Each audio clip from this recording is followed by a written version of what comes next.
All right, let's talk about something we all know a little too well, digital chaos. Today, we're going to tackle it head on. And by the time we're done here, you'll have a super practical toolkit to escape it for good.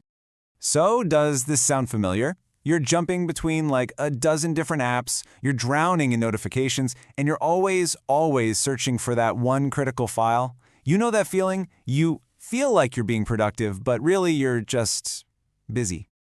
Yeah, that right there, that's what we call digital chaos. And you know what usually causes it? Something I like to call shiny object syndrome. It's that urge, right? You see a new, cool-looking tool and you think, this is it. This is the magic fix. But let's be real, it usually just piles on more confusion. And that brings us to the most important point of all this. The goal isn't to get more tools. Not at all. It's about finding the right tools and then building them into a simple system that your entire team can actually get behind and, trust. Okay, so before we even think about specific apps, we've got to get our heads in the right space. It all starts with the mindset. Let's walk through the 3 guiding principles that make or break any new digital tool. All right, number 1, people over tools. I mean, you can have the most powerful app in the world, but if your team hates using it, it's completely useless, right? So you've got to get them involved from the start. Number 2, start small, win big. Seriously, don't try to boil the ocean. Just pick one big pain point, solve that, get that win, and then use that momentum to build from there. And finally, number 3, appoint a champion. Find that one enthusiastic person who loves this stuff and make them the go-to expert. It makes a huge difference. Okay, with that mindset locked in, we're ready to build our digital hub. And you know what? It's actually simpler than you think. It really boils down to just 4 core needs. Let's break them down. First up, pillar number 1, communication. You know the problem. Critical info is lost in WhatsApp, buried in emails, maybe even in some social media DMs. It's a mess. The ideal solution, a single centralized hub that's totally searchable. Think of it like a virtual office where every single conversation has its own proper home. Pillar 2 is project management. Oh man, we've all been there. A task gets assigned in a meeting and then, poof, it just vanishes into thin air. The solution is a simple visual system that shows every single task, who's responsible for it, and where it's at.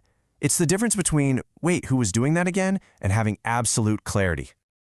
And then we have pillar number 3, file storage. Come on, the endless hunt for final report _v4 actually final.docs, it has to stop. The goal here is so simple, a single source of truth. One secure, cloud-based digital filing cabinet that everyone on the team can rely on.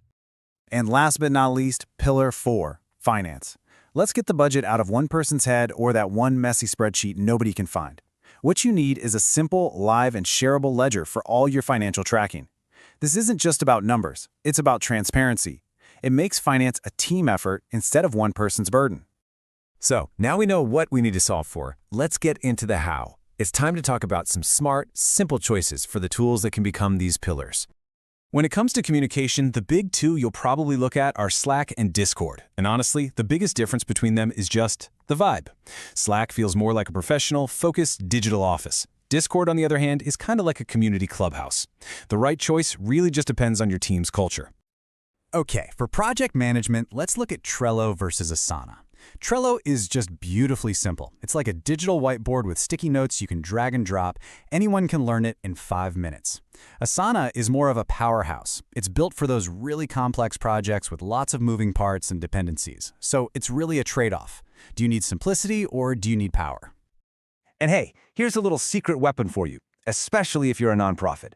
Before you ever pay for a tool, just do a quick search for the tool's name plus the words for nonprofits. You'd be amazed how many top-tier companies offer their best plans for free or with a massive discount. This is an absolute game changer for your budget. All right, let's switch gears to something that is absolutely 100% non-negotiable: security.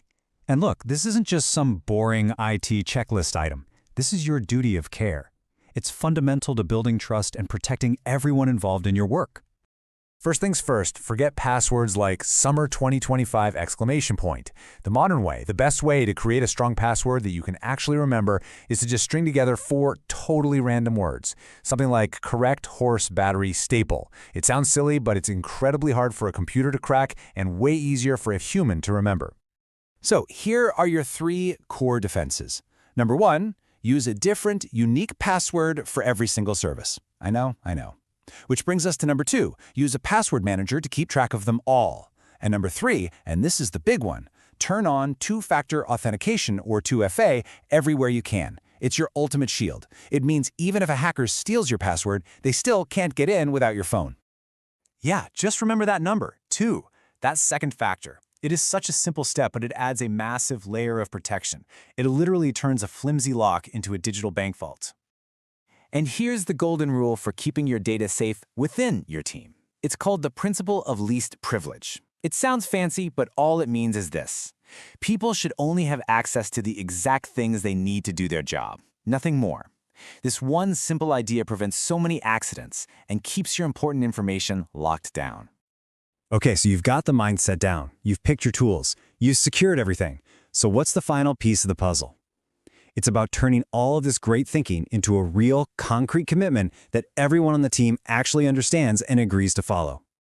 And the way you do that is by creating a digital team agreement. It's not complicated. You just get your team together and answer these 6 questions. Simple stuff like, who owns the main account?